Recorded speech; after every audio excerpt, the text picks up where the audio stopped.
Hi friends, அனைவருக்கும் வணக்கம். Welcome to my channel தருணின் சுவையரும்பு. இந்த வீடியோவில் ரொம்பவே டேஸ்டியான பீட்ரூட் ஹல்வா ரெசிபி பார்க்கலாம். இந்த ஹல்வா செய்கிறது ரொம்பவே சிம்பிளுங்க.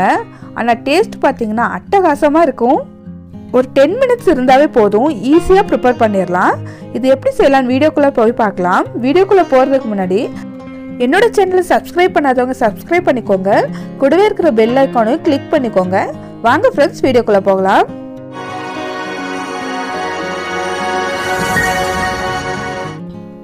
ஒரு கடாயில் 1 டேபிள் ஸ்பூன் நெய் ஆட் பண்ணியிருக்கேன். கூடவே ஒரு 10 போல பாதாமை உடைச்சி ஆட் பண்ணிக்கிறேன்.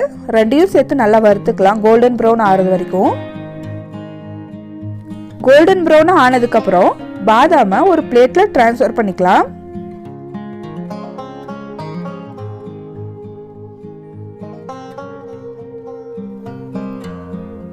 அதே நெய்யில் 3 டேபிள் ஸ்பூன் அளவுக்கு பால் ஆட் பண்ணிக்கிறேன்.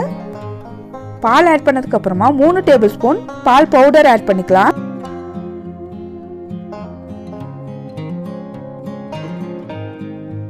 ஆட் பண்ணதுக்கு அப்புறமா பால் பவுடரையும் பாலையும் நல்லா கைவிடாம கலந்துக்கிறேன். இது நல்லா கைவிடாம கலக்கும்போது ஒரு கெட்டியான பால்கோவா மாதிரி வருங்க. பால்கோவா இல்லைன்னா இந்த மாதிரி வீட்டில் சிம்பிளாக ப்ரிப்பேர் பண்ணிக்கலாம். இந்த பீட்ரூட் ஹல்வாக்கு பால்கோவா சேர்த்தா தாங்க டேஸ்ட்டாக இருக்கும்.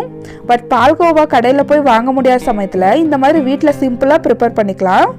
இது நல்லா கலந்து விட்டுக்கிட்டே இருக்கும்போது நல்லா கெட்டிப்பட்டு பேன்லேருந்து செப்பரேட்டாக வரும்.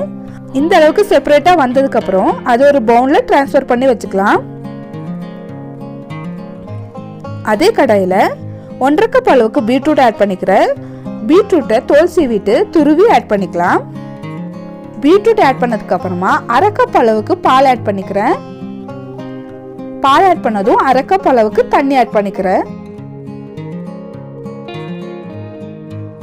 இது நல்லா குக் ஆகட்டும். ஒரு 10 மினிட்ஸ் அப்படியே விட்டுருங்க.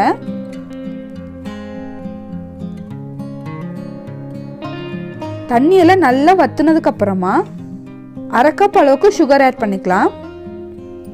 சர்க்கரை ஆட் பண்ணதுக்கு அப்புறமா கொஞ்ச நேரம் கலந்து விட்டிங்கன்னா சர்க்கரையும் தண்ணி விடும். அதுலேயும் பீட்ரூட் நல்லா குக் ஆயிரும். ஏலக்காய் தூள் ஒரு பிஞ்ச் ஆட் பண்ணிக்கிறேன்.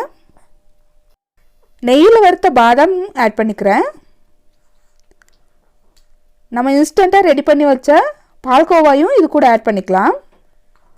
ஆட் பண்ணிவிட்டு நல்லா கலந்து விட்டுக்கிட்டே இருக்கலாம். இது நல்லா கலந்து விட்டுட்டே இருக்கும்போது பேன்ல இருந்து செப்பரேட்டாகி வருங்க. அப்போவே நமக்கு தெரிஞ்சிடும் பீட்ரூட் ஹல்வா ரெடி ஆயிடுச்சுன்னு. இந்த டிஷ்க்கு நம்ம யூஸ் பண்ண நெய்யின்னு பார்த்தீங்கன்னா ஒரே ஒரு டேபிள் ஸ்பூன் தான். ஆனால் டேஸ்ட் பார்த்தீங்கன்னா சூப்பராக இருக்கும். சிம்பிளாக நம்ம வீட்டில் இருக்கிற பொருளை வச்சே செஞ்சிடலாம். இன்ஸ்டண்ட்டாக பால்கோவா செஞ்சு ஆட் பண்ணதுனால டேஸ்ட்டே வந்து பார்த்திங்கன்னா வேறு லெவலில் இருக்குங்க. பார்த்தீங்களா, பேன்லேருந்து பிரிஞ்சு வந்துருச்சு. இது கரெக்டான பதம். அவ்வளோதாங்க, பீட்ரூட் ஹல்வா ரெடி ஆயிடுச்சு. இந்த சேனல் உங்களுக்கு பிடிச்சிருந்துச்சுன்னா லைக் பண்ணுங்கள், ஷேர் பண்ணுங்கள், சப்ஸ்கிரைப் பண்ணுங்கள்.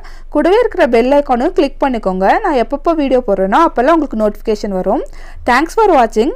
Bye friends.